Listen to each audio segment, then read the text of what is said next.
welcome everybody. It's great to see you on March 19th, 2026. Who would have thunk it?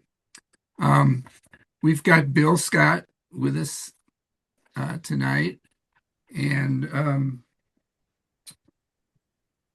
I wanted to show before I talk about give him my intro.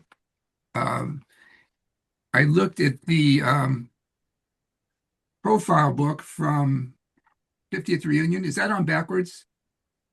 Yeah, it is. Anyway, so, and here's what Bill looked like back in the day. Right, Bill? Even though you're backwards. Okay. Some of this is the bio from the website. Can everybody hear me okay? That would be good. All right, good. So Bill grew up in Bellasinwood, a town just west of Philly, and a loving Catholic with his mom family and Jewish with his dad's side. His dad's father emigrated from Ukraine, and his trip to Kyiv this past fall helped him connect to this heritage. Bill followed the footsteps of his older brothers, Mike and Dick, to Williams, where he majored in chemistry. I'm going to put this on speaker. Okay. The summer internship in 1966 under chemistry professor J. Hodge Markgraf inspired him to pursue a PhD in organic chemistry at UCLA. He did postdocs in chemical biology at Rockefeller University and Caltech to understand the molecular basis of his grad school experiences with psychoactive drugs. He then got a job doing research at Eli Lilly in Indianapolis. It was the best fit to his intellectual interest in making molecules with biological activity. He worked there from 1974 to 2001. Bill and his wife Helene live in Indianapolis near Butler University. Their children are spread throughout the country, the Upper West Side of Manhattan, Carmel, Indiana, Oak Park, Illinois, and sunny Redondo Beach, California. What is the topic? Okay. Mark Ellis, could you put yourself on mute, please? Sure. Mark, there we go. Thank you. Bill has a paragraph in his bio about his teaching at Indiana University in Indianapolis and his creation of his Distributed Drug Discovery, or D3 program, but I'd rather let him talk about that himself. I did want to share, though, some of what he wrote in the self-profile that he submitted for that 50th Reunion book in 2017. It's a great read, and I highly recommend it. There's a lot of other stuff, great stuff in there. He's on page 125. Quote, I still needed to be tested and formed when I landed at Williams in 1963 with one roommate from Wauwatosa, Wisconsin, named Tom Hack, and the other from Greenwich Village, Bob Heilbronner. And the exercise of understanding and growth through experiential contact began. It continued for 4 years through encounters with unique, sometimes quirky roommates and classmates, and intense late-night, sometimes alcohol-fueled bull sessions. Thank you, Gove Effinger, Tom Hack, Bob Heilbronner, Rich Bernstein, Lenny Goldberg, and all my classmates for your influence and special being. Thank you to that forgotten English professor who gave me an ignominious E+ on my poetry interpretation exam. I knew then I was called to write poetry, but not to interpret it. And thank you, Williams, for setting me on a course to a rewarding scientific career, a life of learning, comfort with the coexistence of rationality and mystery, and acknowledgement of my own flaws. Bill, over to you. And we need to unmute. You need to unmute, Bill. Yeah, thank you. I got it. Okay. Okay, let me begin here. Pull up the slides. Share. Okie doke. I'm just going to get rid of this hide panel. Okay, guys. Boy, Alan, thank you so much for organizing this. It's been really great to work with you and just all the work that you had to do to get this put together and encouragement too. So thank you so much. It's been great to be able to reconnect with my college colleagues and roommates. And I'll tell you a story now that, well, began back at Williams through with Hodge Markgraf and my experiences with organic chemistry, but led me ultimately through Lilly to what I'm doing now, which involves this distributed drug discovery project. So let me give you just a little background on the project. It won't be too much. It'll be a tiny bit, like 2 slides that talk about chemistry, because I know most of you aren't chemists. But what as Alan mentioned, I worked at Lilly in drug discovery. I worked there for 27 years. Great place to work, wonderful environment. We did some really good things.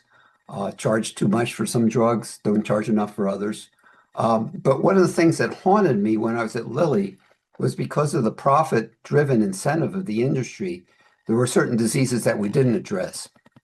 And so what I'm showing here is just a couple of those examples.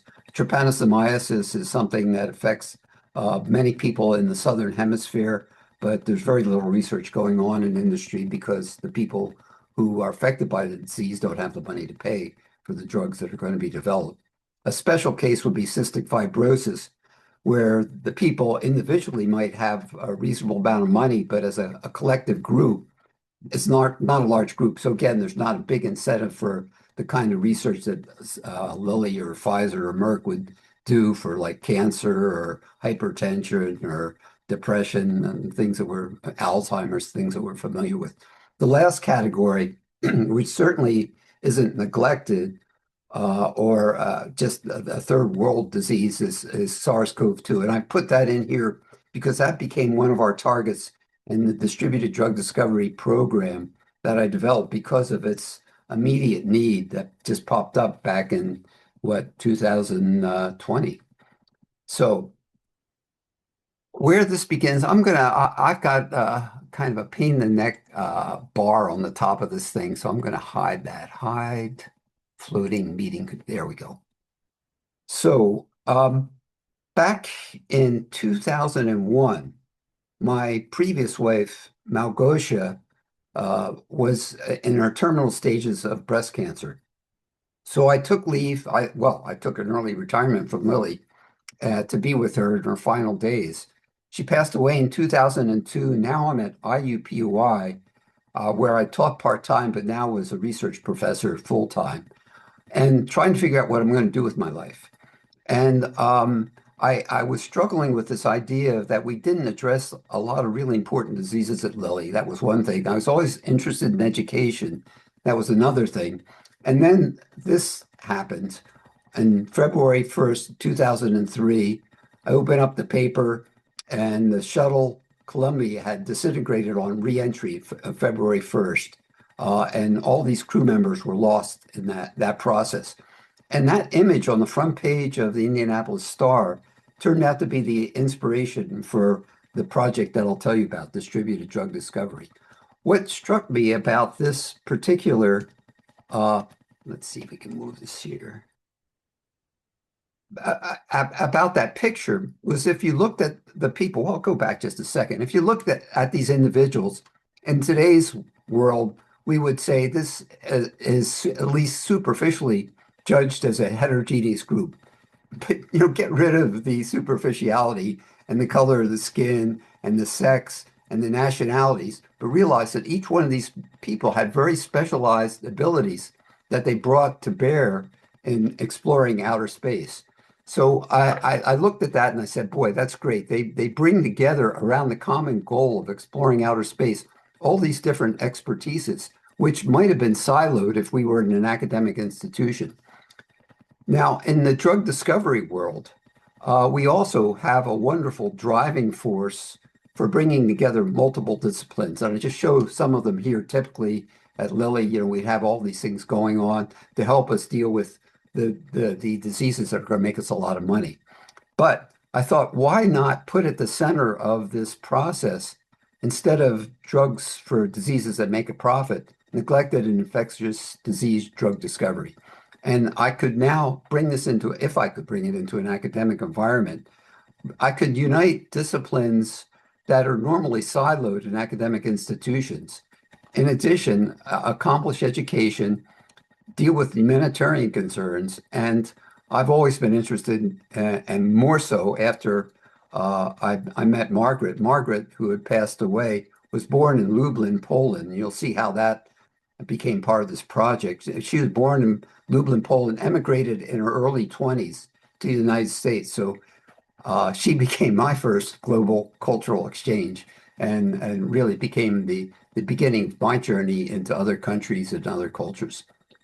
So those pieces were all lying there fermenting. By the way, maybe some of you remember me fermenting at Williams in Williams D with that big 5-gallon carboy of fermenting apple cider. Anyway, so fermenting is really important to me. It's the process where you put together a lot of stuff. Who knows what comes out of it? And it's a mysterious process. So anyway, so putting all those things together, I came up with this concept of what I call distributed drug discovery, D3. And one critical component of that was going to be if I could incorporate into an educational environment the ability of students anywhere in the world to make any given molecule from a really, really large collection of virtual molecules. And I'll tell you in a minute how we could actually obtain those. If we could have that large collection of virtual molecules that could be synthesized anywhere in the world, then apply, back then I didn't call artificial intelligence, I had like distributed computation as the model there, but today we would use artificial intelligence, expert analysis, all sorts of computational cool tools to whittle down a really large catalog of virtual molecules to a much smaller number that we thought might be the actual ones that would be good molecules to target a particular key mechanism in a disease state. The concept with distributed drug discovery as it hits the road was, what if we took those hundreds of molecules, not millions, but hundreds now, and if we had really simple ways to make those in an educational environment, we could have labs where students didn't just make the same old in an organic lab and throw it in a waste disposal drain, but they would make the same old as a key demonstration that they knew what they were doing. But at the same time, they'd make new molecules. And by making those new molecules, they could pick off a portion of those 100 molecules that need to be made. So the idea is distribute the synthesis to multiple students, multiple schools throughout the world, a subset of those hundreds of molecules, have the students involved in education, learning chemistry. At the same time, they're making those molecules. Now put together, they're available for screening.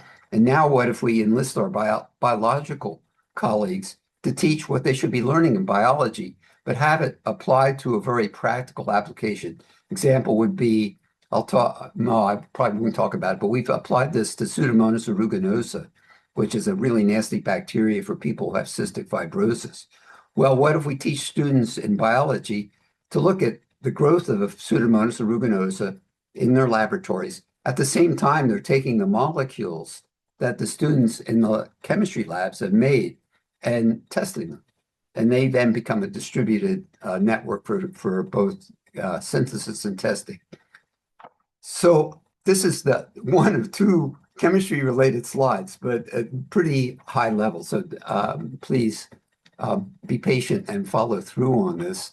My apologies to call it this a combinatorial process, because it isn't in the classic mathematical terms. But Mark Bittman gave a really good illustration of the process that we're going to go through chemically in an article that he had back in I forget if it was 2010, where he's illustrating how you can make many different appetizers from a small set of ingredients. And so he divided them into several categories. I'll call the first category scaffold. So imagine you want to make a bunch of appetizers without a lot of ingredients, but you're going to put them together in a creative way. So he said, let's start out with here 6 scaffolds. They could be pita chips, they could be endive spears, they could be pieces of rye bread. Take those things, and each one of those things now, so that's one variable step in making an appetizer. The second step is you take those scaffolds and spread on top of those scaffolds one of in his situation, 1, 2, 3, 4, 5, 6, 7 different spreads, and just gives examples. Hummus might be one of them. Roasted eggplant might be another one. And then after you've done that, so those are the 2 variable steps at this point. You take a third variable step and you put a topping on it. And so he gives us an illustration, salmon roe, what's that say? A little, whatever it is, and various topping ingredients. So any one of these given things, like the rye thing, you could put on all these different spreads for that one rye scaffold. And for each one of those individual spreads, you could put on one of these, I think there were 9 toppings. And so the bottom line was you start out with 6 scaffolds, you have 7 different spreads, have all those different combinations, and then you have 12 different toppings. And when you put them all together, Mark says, hey, you got 504 combinations. So all you need is this set of ingredients that I've shown you right here. And you might scan your people who are going to attend your party and find out, what they really like by way of a spread in advance to limit the kind of combinations you make. But anyway, the basic idea was if you have a combinatorial sequence like this, where you can put together many different ingredients at different variable steps, you can, with a simple set of ingredients, make many, many different products. Well, that's what we do chemically. So this is going to be the only chemistry slide that you'll see. But I'm going to illustrate it with real-life molecules that we've been making in our distributed process. And if you now imagine that this red portion here, which is constant throughout all these 20 different molecules, that red portion could be one of our scaffolds. And then on that scaffold, we put 20 different blue. These are all varied. Those blue molecules or fragments are, in fact, naturally occurring amino acids. And that's part of one of the easy ingredients that we get in our project are natural amino acids and unnatural amino acids. So that's one example of a scaffold with now 20 blue spreads. Now we take a different scaffold and I just color it differently. And you see all these, this is now the same scaffold, but it's different from over here. And we use the same 20 blue spreads and we get another 20 compounds, etc. So we then have a black scaffold, 20 different blue spreads, a brown scaffold, 20 different blue spreads. Well, the bottom line is we can make 80 different molecules with this limited set of ingredients. And what we've done is we have chemistry to make all these molecules in place that can be done by undergraduates at multiple institutions. And we've shown that students at Santa Clara University, Colorado College, Goshen College, test labs in Cuba and in Moscow and in Lublin can make these and Cuba, in Puerto Rico can make these molecules. So we're distributing the synthesis. So that's hitting the ground in terms of putting the concept into practice. Well, we can't use the fancy equipment that you have at Lilly. I once helped them purchase an automated synthesizer that cost hundreds of thousands of dollars. And it worked, but it was kind of like it worked until it didn't work. And it was pretty complicated. And so complicated things, if one thing goes wrong, can be a real mess.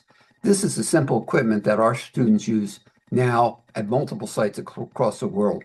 The key is this is the reaction vessel, and the reactions are done in that. They are done 6 at a time, so we can make 6 different molecules in these 6 different reaction vessels. We crafted this equipment out of just simple plastic and glass and make it available to our colleagues across the world. So we showed that we could carry out this chemistry, first of all, at IUPUI, now IUI. IUPUI stands for Indiana University, Purdue University, Indianapolis. We've divorced from Purdue, and so now we're just IUI, Indiana University, Indianapolis. Anyway, so I had the concept in place of distributed drug discovery, had some preliminary evidence that we could pull it off, but not on a large scale, and took the proposal and lectures to multiple cities in Europe. So I started out in Madrid, got on the train, went to Barcelona, got on the train, went to Geneva, went to Basel, Prague, Lublin, gave talks at institutions in all these cities, just kind of trying out the idea and seeing what people thought about it and whether or not we could pull it off. Lublin, I may or not mentioned it earlier, but Margaret, who grew up in Poland, grew up in Lublin. And so that was the last stop, and I reunited with her family when I finished this trip. She passed away in 2002. So with that encouragement, and then further work at IUPUI, where we demonstrated the chemistry could be carried out by undergraduates who are doing synthesis for the first time in our labs, and we were confident that we wouldn't have a lot of egg on our face. We took it on the road. So I went to Barcelona, Lublin, and Moscow, and in all three sites made a set of, total was maybe about 10, 12 molecules that we did in replicate at each one of these institutions. I'm a big believer in international replication. Science gets into trouble when one person does really nice work in one lab and replicates their own work in that one lab, and that's the replication. I think it really makes a big difference when it's replicated at minimum by more than one person, and better yet, in more than one location. So anyway, we did these in those locations. I went to Nairobi in 2010 to talk about this project at Andy. They had an initiative then in Africa to try to implement some drug discovery innovation processes in an educational mode too, and thought that this D3 might be something that will work for them. That hasn't really gone any further. But then in 2012, I went to Krakow, Poland, and Olomouc, Czech Republic. Someday I can tell you about how these connections happen. They're really personal, basically, ultimately, personal connections. Somebody tells me about somebody else, somebody tells me about somebody else, and I want to go to a particular place, and the intersection gets me there. But what I will focus on the rest of the evening is on Havana and Kyiv. So I went to Havana and been there 3 times now to do distributed drug discovery in their labs. Went to Puerto Rico, Mexico City, and then finally, just 6 months ago, to Kyiv, Ukraine, to do this project. So just to show you kind of this in action, these are students at IUPUI who they really love this because it works. I mean, we really are very conscientious in making sure these procedures are reproducible, can be done by students. We work it out in an independent undergraduate research group, then take it to our main labs. And then when that works, we take it on the road. And so here are some of the students in Lublin, Poland. And that time, that was 2005. After I did this workshop in Lublin, I put that equipment, you saw how simple and small it was. I could put it in a backpack and then go to Moscow. So that's what I did through a contact that I gotten from a colleague in Spain who connected me up with a colleague in Moscow. Went to Moscow State University, and the workshop worked. And we made common molecules across all these sites to show the replication and to make new molecules at the same time.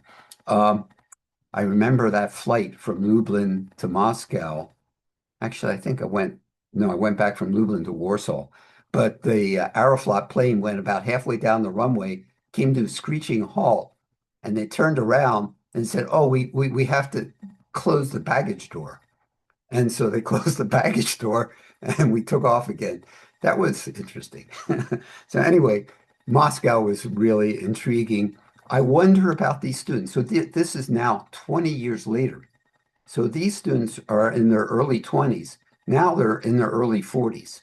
I've made brief contact with Alexandra here, but it didn't go very far. It felt kind of forced, I guess. And, we're in very difficult terms now, unlike where we were back then at Moscow State University. So I went to an ACS meeting a while, it must have been October, maybe it was the summer of 2014 or 2015. Anyway, there was a guy from Cuba, Daniel Garcia Rivera, here he is in the picture, who was interested in establishing good collaborations between Cuba in the United States. And there's a symposium all oriented around that. There weren't a lot of people at the symposium, but I was there because I was kind of curious. And I knew that he had some chemistry expertise that really overlapped well with my expertise. So it wasn't a forced fit. It was actually an excellent fit. His chemistry was right on. He understood what I was doing. I understood what he was doing. And we talked. And he said, yeah, come on down to Cuba. We'll do a workshop there. So put together the equipment, put it in. I had two of my students, Priya Dave, who's actually from India, but spoke good Spanish. And then Juan Sanchez, who grew up in Colombia, who were my undergraduate students at IUPUI, who learned about the chemistry, and they became the TAs. So I brought them with me to Cuba because I don't speak Spanish very well. And then we did the workshop then down there. We had teaching sessions, we had laboratory sessions, people got to meet each other, and then we had the classic off duty opportunity to do things that people in America do when they go down to Cuba, getting one of these ancient vessels that's been preserved because of the embargo, and they can't replace them, so they're stuck with them, and they just keep on refurbishing them, take excellent care. The engines, they can't get any parts from the United States, so these engines might have like a Toyota Camry engine in it or some other foreign engine that they could import and stuck in it. But there's Priya, who's one of my undergraduate student TAs. There's Juan, another student for one of my colleagues who came with us, enjoying the day there. And again, this is part of the process for me is being able to get rooted in another culture very naturally. So it's not like, a tour group is taking me and showing me these folks, but we've been working with each other in the lab and now are off, on break, enjoying some good Cuban food. There's Juan again, there's Priya again, there's Danielle in the background, there's his wife. And then some of my colleagues, Amy is at Colorado College, Amelia is at Santa Clara University, excellent professors who have adopted the D3 program and came down with me to do that. So that was back in 2016. So this is like a little time lapse of Cuba. I was there one more time before I came again in 2023. I love wandering around cities, and I love doing it in times when there's not a lot of people around sometimes. So this is a Malecon in Cuba, an early morning sunrise, just stupendously beautiful. There's all the very beautiful, decrepit architecture in Cuba, in Havana. I was only in Havana, basically. Got outside the city a little bit. But the distressing thing now, 2023, and you see these pictures in the paper these days of all the trash in Havana. And it's not because Cubans are messy people, certainly not. It's because the trash trucks can't get the diesel fuel that they need to be able to go around and collect the trash. So that's just one little spotlight on what's going on in Cuba there. I always get a kick. So this, I don't know if any of you have been to Poland in the old days. This was one of their most popular cars, a Mała, and I think it's like maybe 45 horsepower, and you squeeze like 5 people into this thing. But just like the American cars, they were in Cuba too. And so they're preserving their thing. I won't see these cars in Poland anymore in anywhere near the state of preservation. So that's 2023. Just to show you on the other side that things are still going. This is classic. You go to these places and there's terrible things happening. At the same time, there are the wonderful people and things that are still going on that are wonderful. Sometimes because people have a lot of money and there are maybe Canadian tourists that are coming in. But I went to this bar one night and just had an enjoyable time taking my notebook and writing in it while I'm having a beer. They're creative. Here's a motorcycle that's been hooked up to a cart, so they've got a cart powered by a motorcycle. Students always take me around off hours, and I enjoy that. And here's Daniel again with his family in his home with his wife Leslie, Sonia, and Lorena. And again, just a wonderful experience for me. Something I will hold with me my whole life. I got, it wasn't me. Actually, Daniel was able to get the visa without my assistance, but he got a visa to come to the United States back in 2016 and was in our kitchen teaching us how to make mojitos. Now, that's where you want to learn how to make mojitos. You get Daniel up there. So anyway, but one of our colleagues, one of our classmates, Jeff Keller, gave a talk. Was it just the last one where we had all the folks who were talking about their military experience during Vietnam? Jeff was one of the ones who talked. And I connected up with Jeff afterwards because he told me he had also been to Havana. And so he shared some photos with me. And this is one. So Jeff is the most recent, for me, classmate to end up in Havana. I was there in 2023. He's here in 2024, seeing a protest against the U.S. embargo. I'm not a real. I don't like to get involved in politics. I'd like to try to take off something that I can handle myself because it's so overwhelming. That's why I try to do things on this personal level.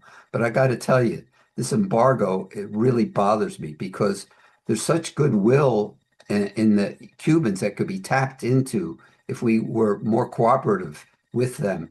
I don't know how we work it with all the stress that we have with the Cuban government, but there's untapped goodwill. And I just hate to see that because we're not there because of the embargo. I go to Cuba in 2023 and the streets are just filled with motorcycles from China. Now, these aren't gasoline motorcycles. I'd say 70% of the motorcycles I saw in 2023 were from China, but they were electric. Dangerous because you can't hear them. And so these guys are going around at high speed and you're not used to, walking off a curb and not hearing something coming by. But the reality is China and Russia have such a hold on that country. And it's not because the Cuban people love China and love Russia.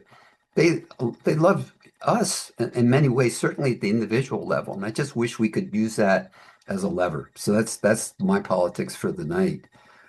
So that's the experience in Cuba. Coming to Ukraine, as Alan mentioned, I do have a little bit of history. These are some of the things that provoked me to go to a particular place. My grandfather had emigrated at the very end of the 1900s to Perth Amboy, well, New York City, and then Perth Amboy. That became ultimately, my dad and my family. So there's my Jewish heritage going all the way back to Ukraine. And so times when I've gone to Lublin, Poland, I've taken a train many times. I've been to Lublin maybe 10 times. I've taken the train from Warsaw to Lublin, and several times that train would turn out to be an international train. And so I'd be in a coach that was, headed to Lublin, but behind me would be a coach that was going to Ukraine. And I said to myself, someday I'm going to not just get off at Lublin. I'm going to stay on this train and I'm going to go to Kyiv and see if I can get some more history. So that was sitting in my head when things blew up in Ukraine in 2022. And I used that as something to provoke me to get more serious about making that connection. I found a colleague at the university, Taras Shevchenko University chemistry colleague, who again was simpatico in terms of the way he thought about problem solving, the kinds of chemistry he was doing. And he wrote a wonderful blog for a company they work with, Enamine, in Kyiv, 1 month after the war broke out.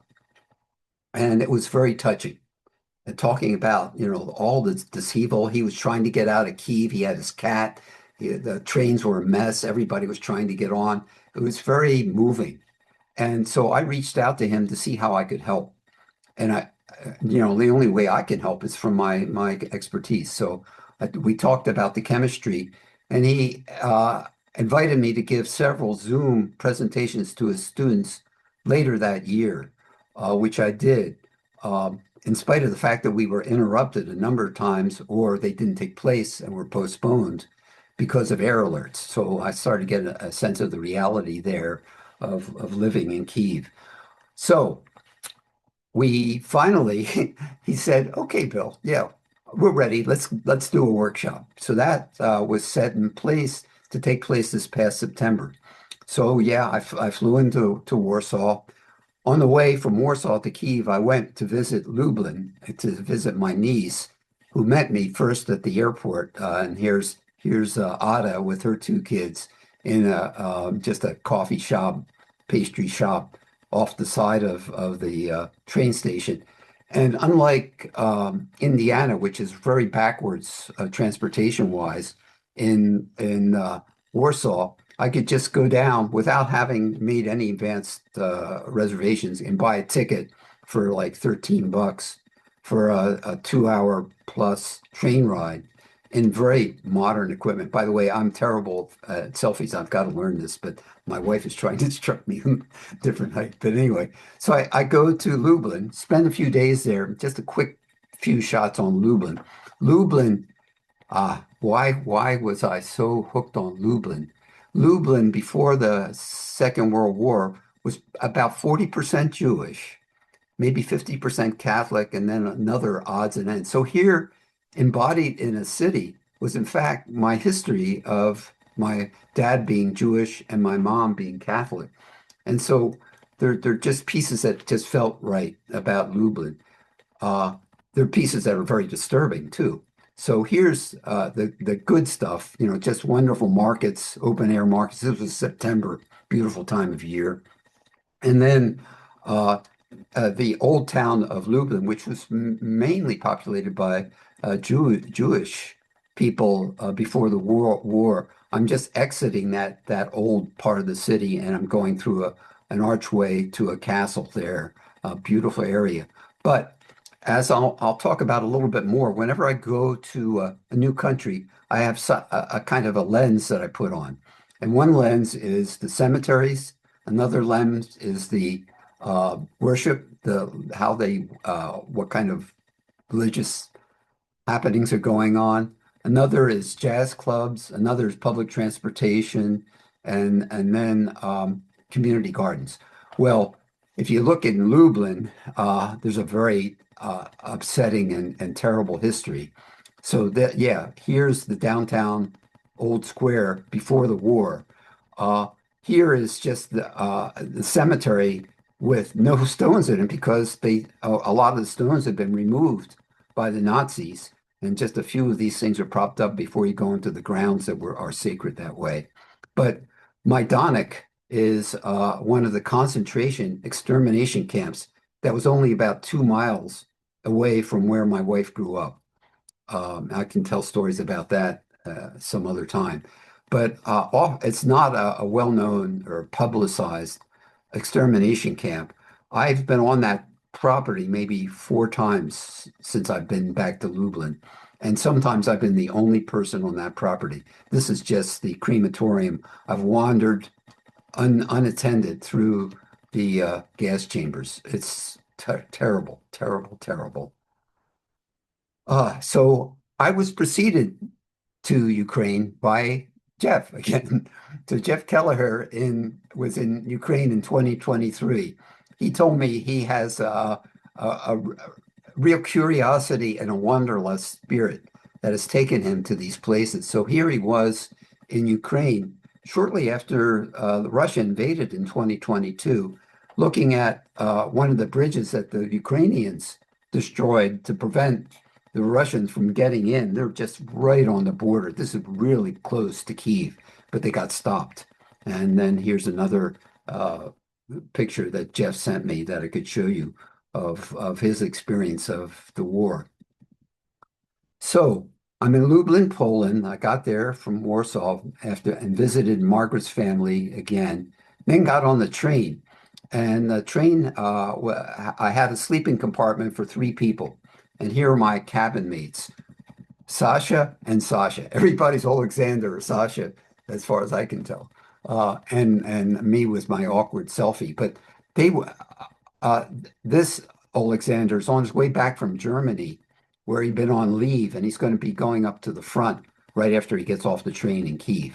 This fellow is a retired professor who's coming back from Chicago, where he met his granddaughter for the very first time, and the very first time he's been in America.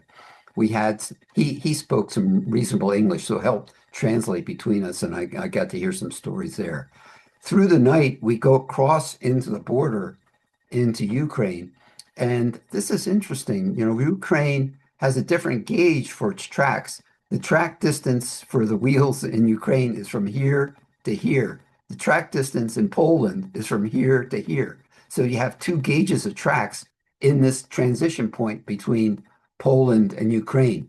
And we sat there for like 4 hours while each of our cars was lifted up hydraulically, and the wheels were removed from underneath it. And then a new set of bogies were put under it, and the thing dropped down, and then we went on. I mean, this is like building the skyscrapers in New York. I mean, people do amazing things, and I just can't believe that they can actually keep on doing this. So I went through on that train after we got going again, part of the area that Jeff had actually been to. This is right outside of Bucha. And again, if you followed this at all, there were terrible atrocities in Bucha as Russia invaded and got really, really close to Kyiv. This is the train yard right outside of Kyiv. And then my host picked me up at the station, and we got a cab and saw some of the sights on the way back to my hotel.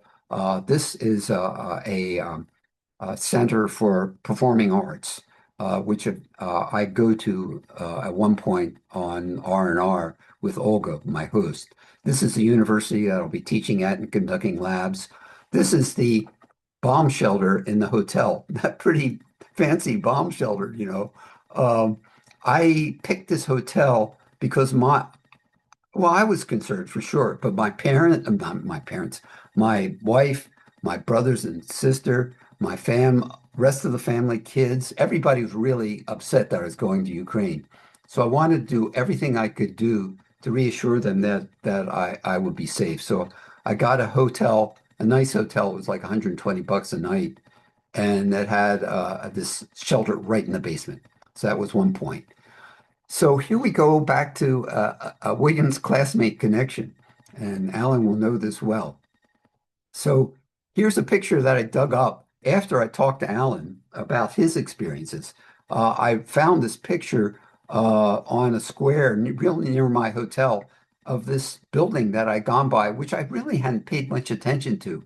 But it turns out it's the National University of Kyiv, Mohyla Academy. Well, Alan told me that he got 20 years before he was in Kyiv. And so here are pictures that Alan had took while he was in Kyiv of a ceremony going into that building that was going to be celebrated in part by his wife, Susan, who was at UIC, University of Illinois in Chicago, in public health, and had been promoted and helped in the establishment of this coordinated program with the university in Kyiv. And here she is at the presentation. So Alan sent me a few more photos, and I'll just give you a couple here. Alan in 2004. This is a beautiful area in pretty much the center of Kyiv. This is the Golden Domed Monastery, St. Michael's back here, and then one of the exits from that. Well, this is Alan, 2004. This is Bill, 2025. You can see things have changed a bit. Look at here. You can see all the windows, but the trees have grown up and obscured that building here. You know, Alan and I didn't know about our mutual connection at this point, but just happened to have these pictures. But there is other stuff going on now. No longer is this an open square, but they've got damaged vehicles from the war to honor the people that have happened. And then if we dig further, looking back down from the other side, we see these cars, but we also see way in the distance, I'll see another plaza where they have posters of all the soldiers, of many of the soldiers who have been killed in the war. with descriptions of who they were, where they were born, what they were interested in, how they got involved in the Army, what role they played, where they died, where they're buried. Again, sobering. This is a church that I went to that has scaffolding up because of the bombs that have caused deterioration. And remember, I'm here for education and chemistry. So I had just a wonderful time giving multiple lectures to graduate students. It was a smaller group of graduate students. Here's my host, Olga, for the laboratory part. And then, we can do the laboratory series. Here's that equipment, which you may remember seeing in action. And we're dedicated to the D3 program to making this as cheap as possible. So this stuff is cheap, but we need to raise it up to have it elevated so the spigots will go into a beaker. So we have wood blocks. They have bricks. If I were Lily, we'd have $125 lab jacks. But now we do it for, well, the bricks were being thrown away. So anyway. So again, one of the pleasures is when you're in these environments, connecting through the people, through your work in a very, what felt to me like a natural fashion. So here are my students taking me out to one of their favorite places to have coffee and pastries and stuff like that after they gave me a tour of another place. Walking down the street, I came across a vendor. I don't know her name. I really should know her name, but she does wonderful embroidering.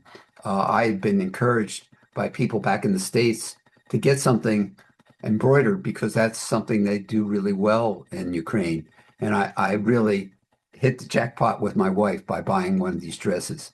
I'm not good at buying gifts, but I remarried after Margaret passed away to Helene, a wonderful time for me. But also we went to, Olga took me inside that concert hall to a ballet. Now, this was interesting. The ballet was a performance of a ballet called Moses. And so any of you who are familiar with the Exodus journey and Moses can see how that would resonate with the Ukrainians as they're going through this war and wondering when are they going to get to the, figuratively, the promised land. And so the ballet ends up with Moses getting a glimpse of the promised land, which he isn't going to make, but then the people behind them making it. And it was meant to be just an encouragement and an inspiration for the Ukrainians that this war, sometime will end, but we don't know when. Then memorials all throughout the city where you'll find these. As I mentioned, one of my organizing features when I go to these places is a house of worship, a jazz club, a community garden, public transit. I have the Kyiv, downloaded the Kyiv transit app onto my phone before I left.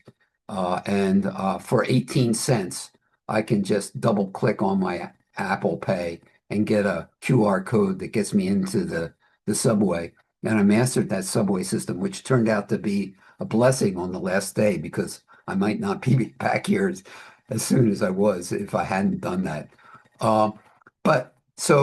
Yeah, jazz club. This is the road on the way up to this jazz club. So I went to that jazz club that night. And then I came home that evening, went to bed.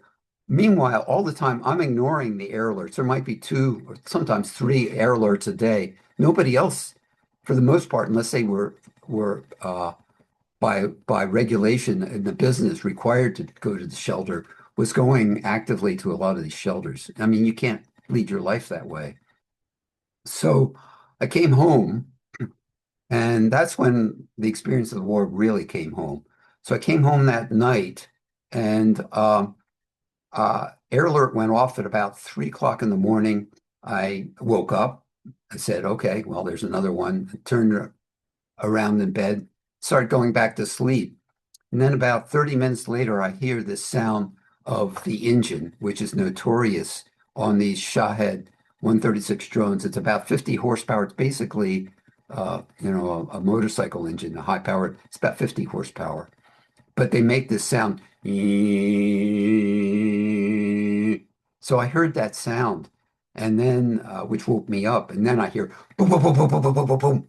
And then this big explosion. and they shot down one of these Shahed drones right above my hotel. No visible damage that I could see the next morning. I went out and there wasn't, I'd heard tinkling in the street from what I assume was, parts falling into the street. But the parents were taking their kids to school, these little kids holding their hands with backpacks, just like you'd see in New York City or Indianapolis and places like that. So I mentioned one of the things I do when I go as a litmus test or viewpoint is to look at the cemeteries. So these are just the last few slides. My host took me to a very famous cemetery in Kyiv, and we came upon this memorial marker for space shuttle crew in 1997, because on that shuttle crew was a fellow named Leonid Kadunyuk. You can't see his name here, but he was up here, and he was a Ukraine payload specialist, and they're quite proud of his participation in the American space shuttle program. But what additionally caught my attention, this is kind of spooky, is that on that same plaque was Kalpana Chawla. Here she is. And if you go back to the inspiration for the D3 program, that space shuttle that fell apart in 2003, there she is. So here I'm seeing a connection which I can't really pin my finger on what it all means or how it all fits together, but just spooky. Not spooky, mysterious. This is my host, Olga. She's a great gardener, so we connect on that. I'm a big gardener. And she brought me these 10 different varieties tomato from her garden the night before I left. I ate through all those things and made notes about the taste and then saved the seeds. And I brought the seeds back. And this spring, I'm going to start, not all of them, but some of them, and I'm going to put them in our community garden, which I helped establish 15 years ago. And I'm going to have labels there. And I'm hoping that that will give people an opportunity to ask me about Ukraine. So I've got to leave Kyiv. I got to get home. I got to come home back to here, guys. So this is the ticket that's going to bring me home from Kyiv through Warsaw. But the only thing I wanted to focus on here, the ticket needs to be bought 20 days in advance. This ended up being quite a tense experience for me because my host was going to take me to the train station. She met me at the hotel. She came in by public transportation, and she said she'll get a taxi. Well, she couldn't get a taxi. We tried for 20 minutes, 30 minutes to get a taxi, and no taxi came. Meanwhile, the clock's ticking for this train. Then I said, well, I have Uber app. Well, they do have Uber in Kyiv, but it wasn't, nobody's available. And so after about 20 minutes fussing with that, we said, we just got to make a decision here. So both of us knew the transit system well. I knew we were only like 7 minutes, a fast walk from the transit station. I went there, got down with my host. We went down to another transit station, transferred, got down to the train station, got through security. I got on the train 10 minutes before that train left. And I found out that later, ticket bought 20 days in advance. If I had missed that train, there's stuff. I mean, they booked this. This is the main transportation out of Kyiv. So it's hard to get tickets. I could have been stuck there for anywhere from 2 to 3 weeks. That's what I was told. Here are my new sleeping compartment mates on the way back from Kyiv to Warsaw. So it's co-ed. But we got along okay. Get into Warsaw, take the train from Warsaw to the airport to Chicago, then my traditional Chicago to Indianapolis, because again, we're kind of third world here, is Greyhound. There's 3 trains a week from Chicago to Indianapolis. These are just some pictures of my past collaborators. Finally, these are the folks in the United States here, the various places that I've been. And, final shot, Cuba again. These are the two again, well-preserved cars from Poland. And with that, guys, I'll stop and thank you for giving me the opportunity to just tell you the story.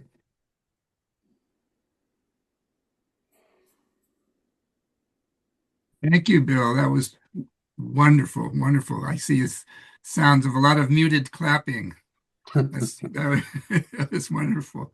Um, you are truly an inspiration to all of us at our advanced age, you and Jeff Keller as well.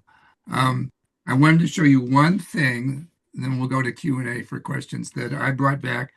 That inauguration of the School of Public Health that Susan, that the chancellor was holding the symbol of authority, which is a mace from about 1200 AD. So these are available in the tourist shop. So I brought one home. It sits on our mantelpiece. I haven't had a good use for it since 2004, but it's ready whenever I need a symbol of authority, and it's very sharp edges, as you can tell. So it has a name like it's called a bouloir. Does that sound right, Bill? Bill, you're on mute. Yeah, I actually I don't know, Alan. Okay. So I guess I've been saving this for 20 years to be able to show it to you guys, and it will still sit on hanging from our mantle next to the car keys. Anyway, so we're going to open it to questions. You know the drill by now. Outstanding talk. Good job. Thank you, Ray. So you know the drill. You can raise your hand, or there's the little thing down at the bottom, where it says reactions. You guys know how that works by now. I'm kind of overwhelmed. There's so much to process. John Huff, unmute yourself, please, Johnny. Yeah, I was Bill, one of the things that was interesting to me in terms of going with your D3 program and going around with that, have you maintained contact with a lot of those people, and have they made any discoveries using that process that really I just wonder how it's felt to maintain that contact and also to hear about some of the discoveries. Do you Yeah, have any? well, we have made some discoveries. We've gotten, they're not to the point where they're going to become drugs. It's such a long, long involved process. But we found molecules unique, and we've actually, controversially, we've patented some of these molecules that, in one case, are selective for Pseudomonas aeruginosa, and something that might be pursued. We're also been very active in the SARS-CoV-2 COVID area. And we now have molecules through the student process, first of all, at IUPUI now, IUI, where we have molecules that are as active as the active ingredient in Paxlovid. A bunch of us older folk probably are familiar with Paxlovid, having taken it when we had COVID. But Paxlovid is not a perfect drug for a number of reasons. And so, yeah, we have made some discoveries there. I stay in contact. I'm in contact frequently with Daniel, with Olga, with people in the Czech Republic, in Poland, not so frequently with Puerto Rico. But yes, I do stay in contact. I can't help but I have still, an example is I still have the Kyiv transit app on my phone here in the United States. And they, as part of that transit app, they have the air alerts when the drones are coming in. So I can tell you just today, or yesterday had 6 unusual numbers, 6 air alerts. And so that then prompts me to be in contact with Olga. And so, yes, I do stay. It's made me more raw than I can sometimes handle. I can appreciate Because, it. and Daniel has said, Daniel from Cuba, he is very angry about what's going on to them. It's complex politics, but the oil embargo is causing incredible suffering. Of course, our hope is that then causes a change in the government, but it's affecting these people, and he's calling it genocide. And he's a relatively mild-mannered guy. So yeah, I'm still staying in contact, and Thank you. Yeah. Ted McPherson. Hey, Bill, along those same lines, when your distributive process produced a valuable result, how did you formulate a patent among the many people involved? Yeah, good question. This whole area, I'm sure we've got some legal folk in our crowd here who can appreciate the dilemma that some of these things cause when you have multiple people involved. The ones that I've talked about that we've patented, they originated actually in our own labs at IUPUI in our students. But even that was enough of a complication when you've had multiple students making a new compound that you then find interesting activity and you get patented. So we're still trying to work our way through that. There's one thing I'll just briefly mention is there's the idea that we don't even bother patenting them, and these are open access. And then there's so much that goes on afterwards to develop something into a drug that there's some various initiatives now that will give companies the incentive to still pursue something that doesn't have a patent if it's something really valuable. So it's complicated. Thank you. I wanted to ask you, Bill, if your organization has any support from any agencies of the U.S. government at any point. Early on, we had my good colleague Marty O'Donnell, who passed away. He and I worked we were like really complementary, worked on this project. And he was a professor at IUPUI and had an NIH grant. And we used some of that NIH grant to fund postdocs and graduate students who helped develop some of the procedures that then got eventually implemented in D3. In point of fact, for the last maybe 10 years, we've had very little government funding. One of the prods in this project is that we want to make it as inexpensive as possible. So there's an incentive for us, actually, Marty and I were funding a lot of this. As Gove knows, I'm a pretty frugal guy. I don't turn around cars. I calculated that by having just one family car and buying used cars for many years and putting that money in a bank account, I probably had over $500,000 of money extra. This is true. When you think about how much money you spend on cars, guys, over a lifetime. And I've spent, a fair amount of that money on this project, not feeling bad about it, but also as an incentive to make sure it's inexpensive. So that equipment that you saw is pretty inexpensive. The schools pay for the laboratories, so that doesn't, count. I just pay for the subway fare, basically. Not more. Yeah, but Andy Binder and then Jim Allen and then each other. Andy? Yeah, well, thank you so much, Bill. My grandparents were also from Kyiv, and but they came over, before the 1900s, and growing up, they always thought of themselves as Russian. So I mean, it's been very, it's very very confusing, and I was interested in your whole point about Eli Lilly because I'm a physician, and one of the drugs that I still use a lot that's life-changing for narcolepsy was actually developed by a company that was called Orphan Medical, and their job was to you may be familiar with them. Their job was to develop drugs for rare diseases, and then once they developed it and proved it and so forth, they then sold it off and then used that money to build up other things. So that was one way that, and unfortunately, the company that bought this drug, it was called Xyrem. They charged exorbitant amounts of for that drug, which is a very simple organic compound, and it's always bothered me because it's such a good drug, so inexpensive, and I really felt it was a violation of the. I think the people who developed it. So I really appreciate, what you were doing. And I have one off the topic thing. I just wanted to talk to Ed Wing. Ed, are you going to be at the the 55-year reunion? This is for our medical school. I haven't seen him forever.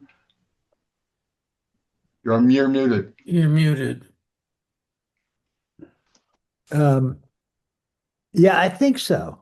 It's just just an hour away, so I think I may try to get. Yeah, I look forward to seeing you then, Ed. Yeah, I don't know if you read the the book, the short summaries from our classmates, but they're very interesting. Okay, if Yeah, you I guys agree. hang on at the end of the evening, you can Yeah, chat we with will. each Sorry other. about that. No problem. Jim Allen, you want to unmute yourself? So I love that, Bill. You're such a great traveler, and the emphasis that you have on places you go, I think, is so really wonderful that I'm very impressed. I thought the talk was great. Can barely The hear question, you. though, is the primary purpose of your D3 education? Hey, Jim, we're having trouble hearing you. Is your volume up? Don't know about that. Let's see here. If I get a little closer, does that help? Yes. Yes. That's good.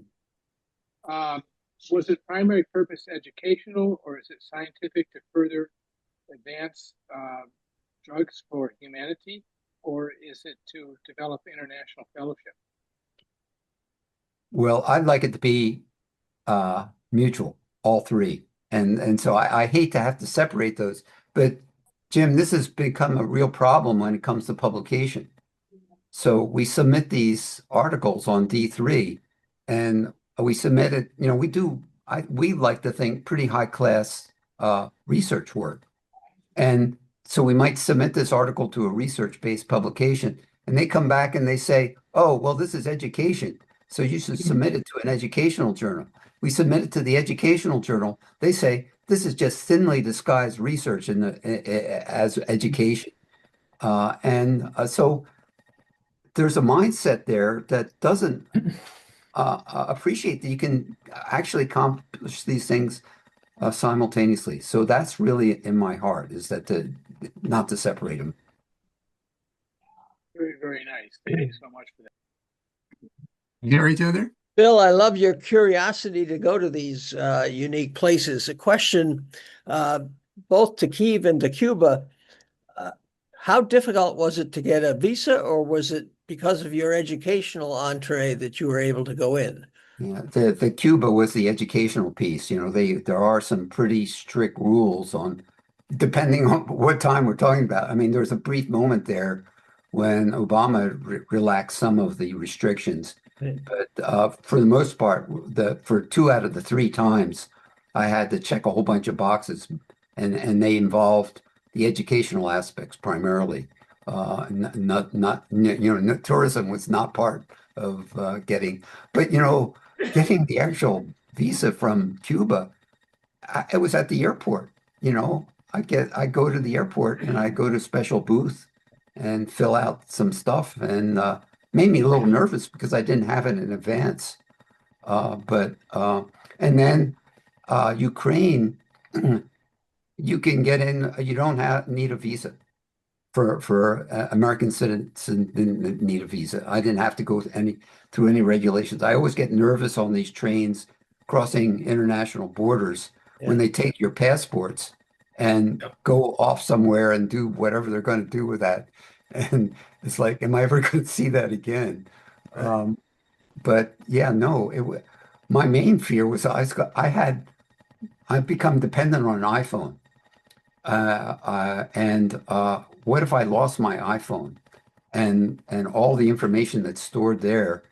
In Cuba, I figuratively lost it because they didn't have any international access to AT&T or Verizon or anything like that. And unfortunately, I didn't unlock my iPhone before I got there, so I couldn't put a SIM card in there to get access through the Cuban system. So I was relying on a paper map for a lot of, how I got around, which is a challenge, but it's good. Yeah, good. Roger? Bill, this is great. The question that occurred to me is, what's your strategy for continuing this project when you can't continue it? This is very timely, Roger, and I'm really struggling with this. In a lot of ways, I had a unique position to do this. I was involved in education part-time while I was at Lilly. I'm scrupulous about saving money. I don't need tenure. I don't need to go through a lot of the hoops a lot of people who might take up what I'm doing have to go through. So I want this project to continue, but I haven't. I'm not the organizer that I need to be to figure out that process. Are you thinking about, have you talked to lawyers? No, You thought about nonprofits? I thought about nonprofits. I don't know how to get started. I don't. Your state, Indiana, will have a department that handles creation of corporations, including nonprofit corporations. Yeah, I think those pieces are available. It's like, but does Bill Scott have the energy and the talent and the organizational skills to approach these folks when I'm 80 years old? Welcome to I the understand that. But this is where the lawyers come in. Yeah, I just wish what I will be trying to do in the next year is to publicize this through articles and presentations as much as I can, in the hopes that in this seed sower kind of analogy, some of it's going to fall in the right soil, but I might not know where that is. But if I could just get it out there, maybe that'll happen. Edwin? Yes, just a couple of things. So my favorite teacher was Hodge Margraf when I was in chemistry, Phil. So it just brings back memories that you work so closely with him. He was remarkable. But the other thing I wanted to comment on is the importance of your work. So as an infectious disease doctor, I've seen that through my career of not only the orphan diseases, if you will, but the increasing resistance of common bacteria, staph, Pseudomonas aeruginosus, as you said, and others, and the coming lack of effective drugs that we have. There's syndromes now where people are having terminal infection. So we've always thought we could cure infection, but they're becoming resistant enough that we can't deal with them, or new organisms. So it's just critical, the type of work that your D3 program is doing. Along those lines, when I was at Lilly, when I first came there, they had a really substantial infectious disease effort. Penicillins, all those good things, vancomycin, and a lot of them originated from natural products, but they canned that area, and a lot of other companies have canned that natural products and infectious disease research because of the economics. And I don't have a good answer. What I will say is, like, we're working in the COVID area now. The drug Paxlovid, the inspiration for the active molecule in that came from research that had been done maybe 10 years before and then put on the side. And so it just kind of, in this fermenting process, it was there, but it was available for them to really quickly operate on. But as you point out, we could get resistance. So where are the people who are going to take up the molecules that are to supplant the active ingredient in Paxlovid as we get another round of mutation and all of a sudden COVID becomes a problem again? Yeah, absolutely. Also, I've treated people with Chagas disease. We don't think of that in this country. There is some, but it's a huge problem in South America. Mm-hmm. And the problems of new drugs for that is immense. So. Yeah, we'll look at, if I can keep going, we're going to look into that in particular because the parasite that transmits that disease in the organism within it have a key enzyme that is really closely related to the key enzyme in COVID. And so we have the chemistry to make molecules that in principle could interact there. So yeah. I like your frugality too. It's a great message. Go probably can identify with that. What was that pink car in Cuba, by the way? The big car? The pink one. The pink one. I think that was a Chevy, but I'm not sure. Looked like Chevy. You're right. Well, I'd like to thank you again, Bill, for an absolutely fascinating evening. when the recording gets turned off, any of you want to just stick around and chat are welcome to. I wanted to say thank you, Bill. It's just absolutely fascinating. And thank you, Alan. Yeah, good. Silent round of applause. Changing subject very quickly to our Montgomery, Alabama trip in early June. I think this is backwards, unfortunately. This is one of the books that Don Brown, the historian who will be talking to us, has recommended. It's the biography of Judge Frank Johnson, and I started it last week. It's absolutely fascinating. So, John Huffnagel, this is our kind of our last presentation for this year. Huff, you want to jump in here? Yeah, what we're trying to do, and we may have one more between now and June. Alan, we've been working on another presentation, and this is Bill. Thank you very much. That was just great fun to work with you too. That's one of the things that's really nice in terms of putting these together, getting to know each other a little bit better, and that really is a fun piece of it. But we're going to have probably one more. I know we're getting set up also for the fall because we want to just continue this right on up through reunion, which is June 10th and 13th in the year 2027. And I just want getting people to put that on their calendars so that they have that put aside, because we'd love to have a really great group going back for that period of time. And we've been working on putting together from not only from our Zoom group, but some additional people to make this reunion a really fun one and interesting one. And again, the interaction that we've had as a class, I think has really been an important interaction. We want to continue that through reunion when we can all be together personally. So we're hoping that people put that on their calendar. As I say, I know we're trying to get one more between now and June when we go down to Montgomery, and we've got a great number of people going to that, and that's just going to be a lot of fun. And Don, thank you very much for all the work you've done in connection with that, along with Harry and Alan and Ron Bodenson in terms of getting it all set. And it's really going to be an exciting trip down there. So we just wanted to say, let's think about reunion, think about Montgomery and the joy we'll have in terms of getting together.